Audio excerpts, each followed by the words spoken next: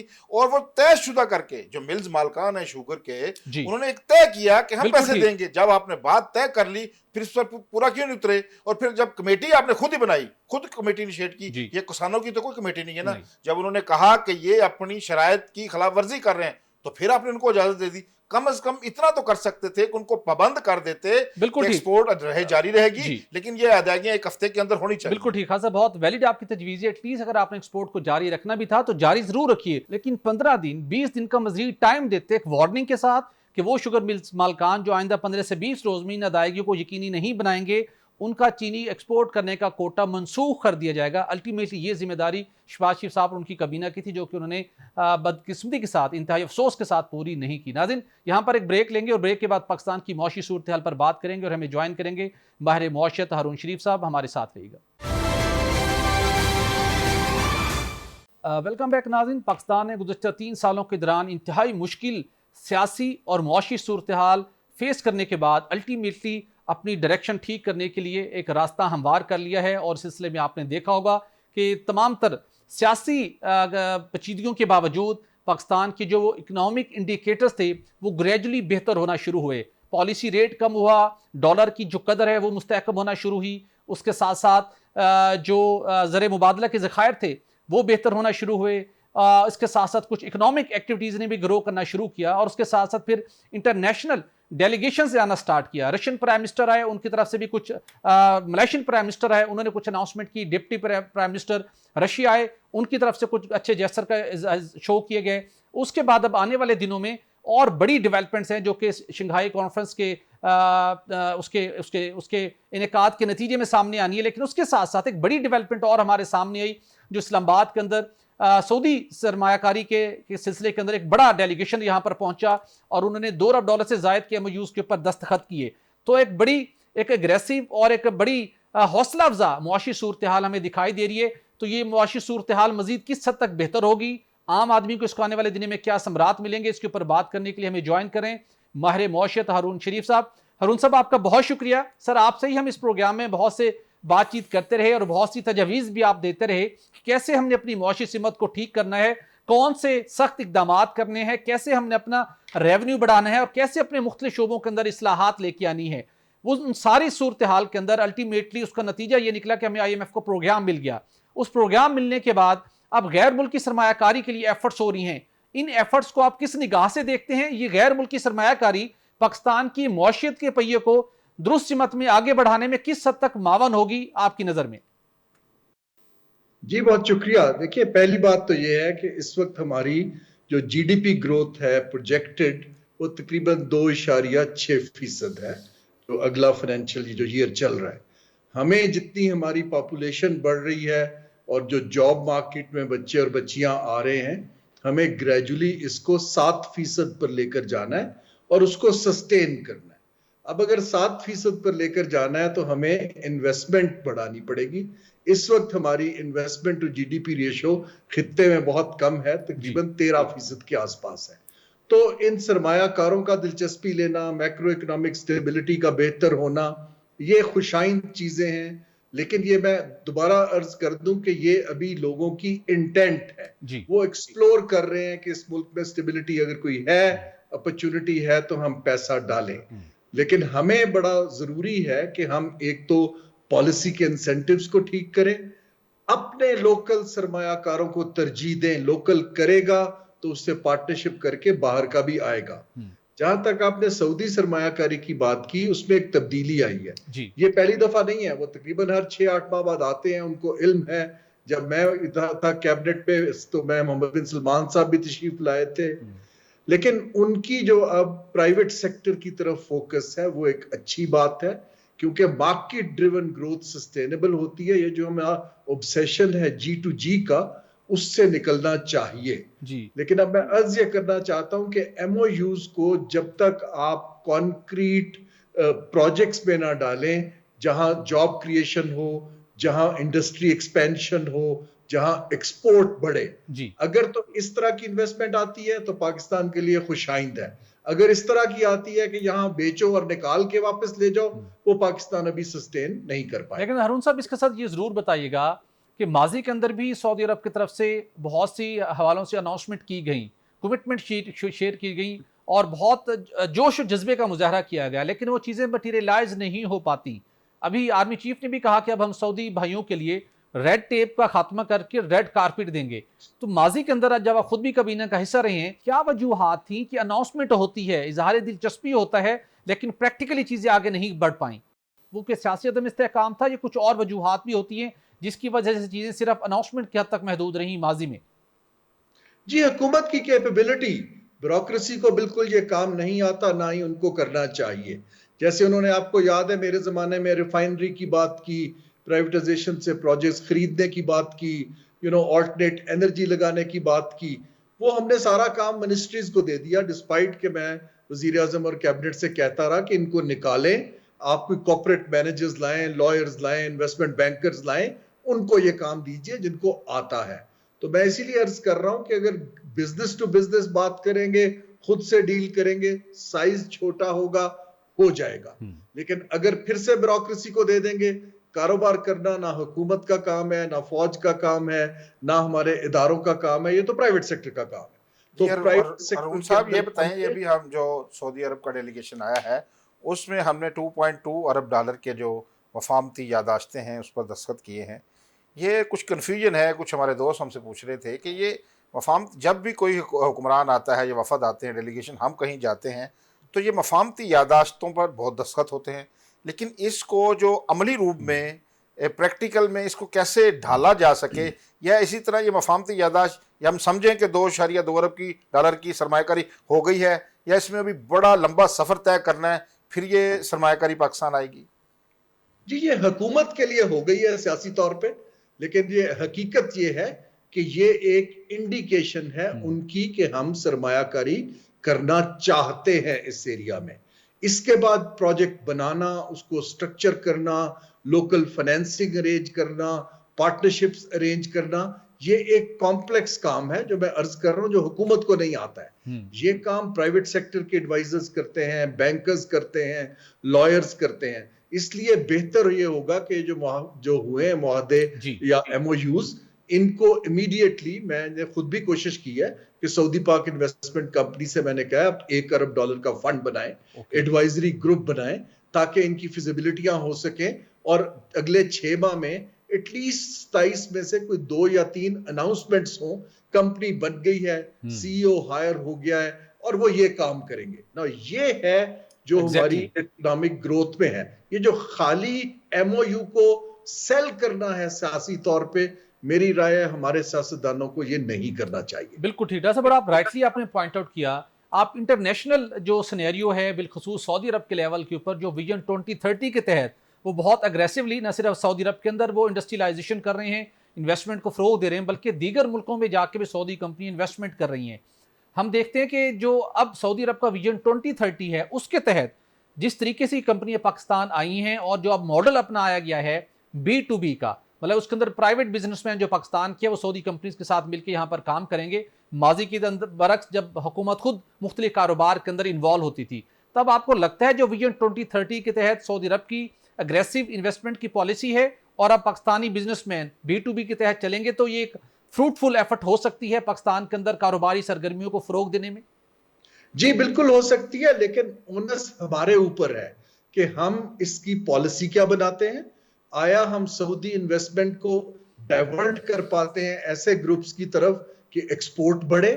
آیا ہم ٹیکنالوجی کے اندر انویسٹ کر پاتے ہیں؟ آیا ہم جاب کریشن میں کر پاتے ہیں؟ اپوزٹ سائڈ یہ ہے کہ ہم ان کے ریسٹورانٹس کھول دیں، ہوٹلز کھول دیں، ایسی کمپنیاں کھول دیں جو باہر سے چیزیں بنائیں، یہاں بیچیں، اور کل کو ہمارے اوپر ڈالر لے جانا باہر جائیں اور پھر سے پریشر آ جائے. یہ گورنمنٹ کو بڑے احتیاط سے کام لینا پڑے گا کہ جو ان کے اچھے ارادے ہیں ان کے لیے ایک پالیسی فریم ورک دے، اداروں کو مضبوط کریں. یہ کام نہ تو وزیروں کا ہے، نہ ہی پرائم منسٹر کا ہے.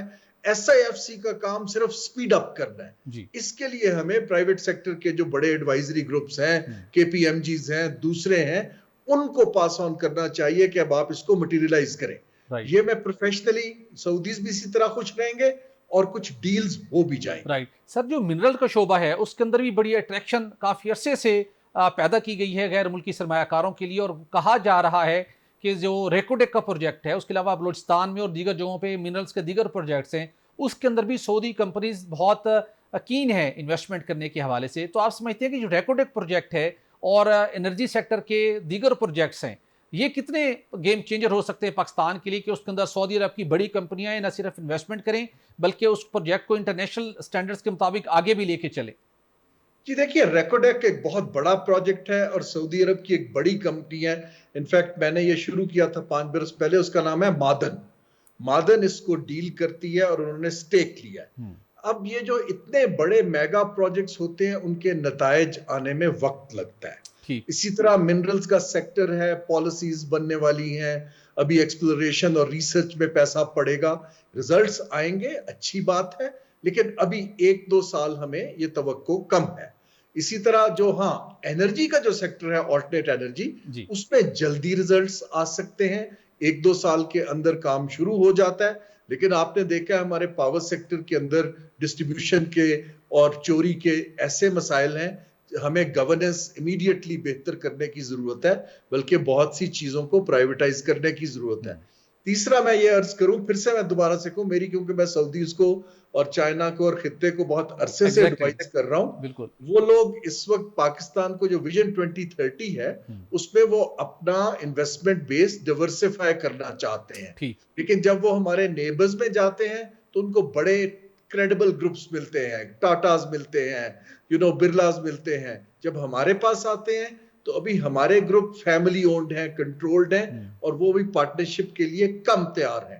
ہمیں انسینٹیوز دینے چاہیے کیونکہ سعودی خود یہاں آ کے کام کم کریں گے، ان کو تگڑا پارٹنر ملے جس کو کام آتا ہو تو آگے چلے گا. یہ بڑا امپورٹنٹ پوائنٹ آپ نے ریز کیا، اور آئی ہوپ کہ ہماری جو کمپنیز ہیں، بزنس مین، وہ بھی اس پوائنٹ کو مد نظر رکھتے ہوئے اپنے آپ کو اس کے مطابق ریسٹرکچر کریں گے. سر لاسٹ کوسچن آپ سے کرنا چاہوں گا، ایس سی او کی کانفرنس ہونے جا رہی ہے. ایک وقت تھا کہا جا رہا تھا کہ پاکستان آئسولیشن میں ہے، لیکن بہت بڑا ایونٹ ہے جس کے اندر خطے کے بڑے ممالک آ رہے ہیں، چین، رشیا، ایران، سینٹرل ایشین کنٹریز کے ممالک آ رہے ہیں.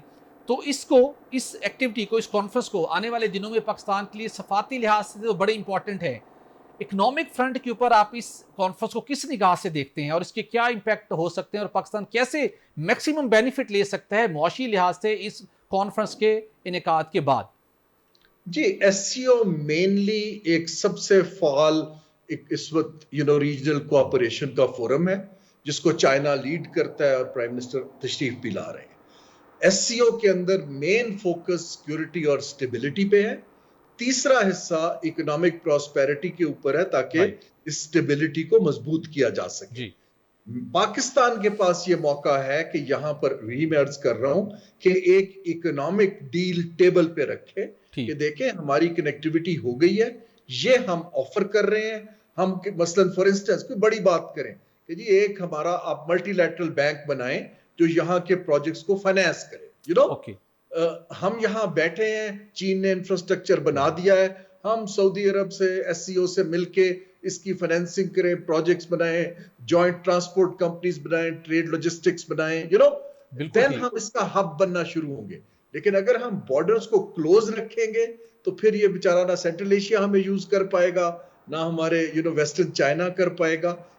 یہ ایک مائنڈ سیٹ چینج پہ ہے. اب ڈیپینڈ کرتا ہے کہ اس اپرچونٹی کو پاکستان اگر تو بیوروکریسی اور ہماری لیڈنگ جو رولنگ ایلیٹ اس کو کرتی ہے لیڈ، پھر میری کم توقع ہے.